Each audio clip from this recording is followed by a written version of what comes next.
Have you been considering inviting someone to church? Like, you know God put it on your heart to ask them, and every time you're around them, you get this voice in your head, invite them, but you hesitate. You don't want to make them feel uncomfortable. You're worried about losing a friend or making it awkward seeing the same person every week at your kids' swim lessons on Saturday. I want to change how you feel about that forever. With my story. The story that brought me back into church and changed the entire course of my life. So if you go to church and you're being pulled to invite someone, or maybe you're the one who wants to start going, stick around and hear what a simple invitation did to my life forever. Let's go. When something goes wrong, do you find yourself blaming God for it? Are you constantly looking up at the sky saying, God, really? When life gets hard? You're in the right place. I'm Ash, mom of 2, wife, and completely obsessed with Jesus. I grew up believing I was a good Christian until watching my child suffer led to my faith unraveling. It wasn't until 2 a.m. in my son's hospital bed when I broke down, went to God, and found he was unlike anything I had ever believed about him.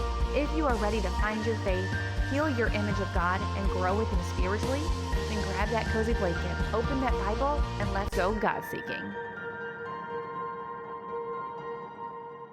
Finnegan was barely 3 months old, wrapped around me sleeping, as I watched and took videos of Maximus in his swim lesson with Mike.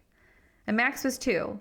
We'd been coming for a while, and I only stopped getting in the pool with him once I was 6 months pregnant. Probably an insane move, but I loved it so much, and I just was not ready to stop. Each week, some of the moms would talk while we watched our kids learn new skills in the pool, and I spent more time talking to these women than any other person during the week as a stay-at-home mom. It was nice to feel like a person again, a person who could talk to other people, who had things to say. And it was December, so it was, we live in Florida, so it wasn't like it was cold, but this was just after I had asked God to come back into my life. And that was because of my sweet baby Finnegan, who brought me back to God. And I casually mentioned that I was struggling to find a church that let my kids stay with me since most required Sunday school check-ins. And with my experience growing up, that was not something I was going to do. My kids were going to stay with me at church. And immediately one of the moms speaks up. She's like, oh, well, you should come to our church. They have a really good service for families. I have a really good friend group there. And I was so excited about it the more we talked about it. I told Mike about it on our drive to lunch, and he was all on board. And then the day came to go to church. We got the kids ready, and I kept saying, we don't have to go. It's okay. We can just stay home. We can try some other time. I was thinking of everything, trying to find a reason not to go, even though I desperately wanted to. And I had no idea why I was fighting it so hard. I blamed it on social anxiety, but I realized now that wasn't it at all. Mike, who is the king of socially awkward, sorry babe, you know it's true, was talking me into going. It was the first Sunday of 2024 as we pulled into the parking lot with my 2-year-old and 3-month-old.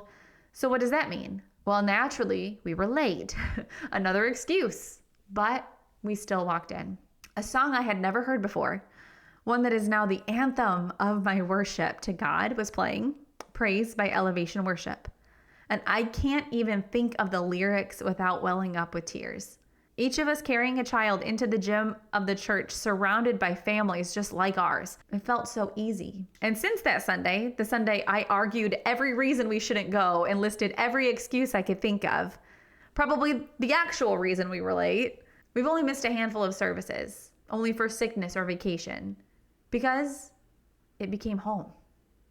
And it's something my entire family looks forward to every single week. In the more than 2 years since we started going, both of my boys have been baptized there. My husband became a member, and I just became a member this year. Though that's a story all on its own that I'm sure I'll tell you at some point. And out of all of it, this ministry was born. Because what was actually happening that Sunday wasn't the social anxiety I blamed the excuses on. It was fear. I was scared of God. I was worried about punishment. I believed again. But I was believing in the wrong version, not the real image of God. And thanks to that one invitation, my family has experienced blessings that could fill an entire book of the Bible. So while you may invite 20 people to church, and yes, you may make some of them feel uncomfortable. Okay, don't badger them, ask them once and then let it go. But discern there. You also may change the course of one person's entire life and change an entire family forever. The Bible is very clear about spreading the good news and building the church, not the physical building, right? The people. Right before Jesus left this earth, he did not hand his followers a long list of rules. He gave them one job. In Matthew chapter 28, verses 19 and 20, go and make disciples of all nations, teaching them to obey everything I have commanded you. That's the assignment he left for every single one of us. In Mark chapter 16, verse 15, he says it even plainer. Go into all the world and preach the good news. When the Bible talks about building the church, it was never talking about a building with a steeple and a parking lot. Peter says we are the church. 1 Peter chapter 2, verse 5, you also, like living stones, are being built into a spiritual house. You, me, the mom at swim lessons, every person who walks through those doors is another stone in something God is building.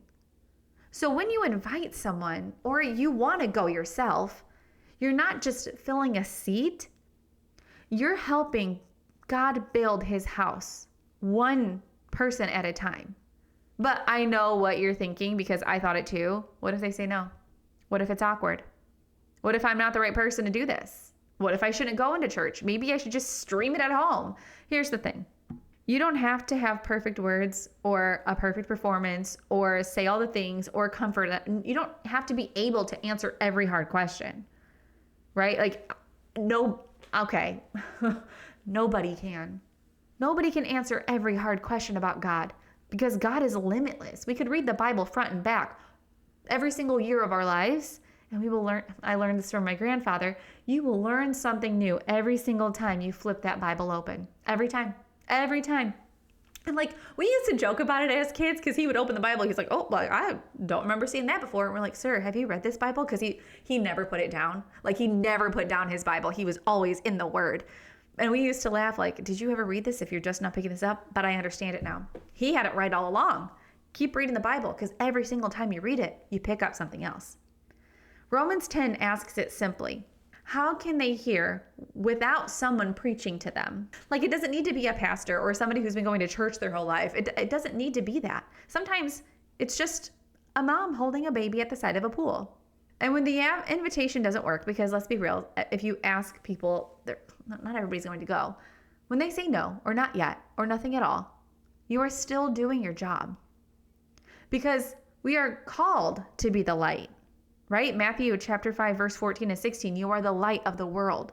Let your light shine before others, that you may see your good deeds and glorify your Father in heaven. You don't stop being the light just because someone wasn't ready to walk toward it. You keep shining.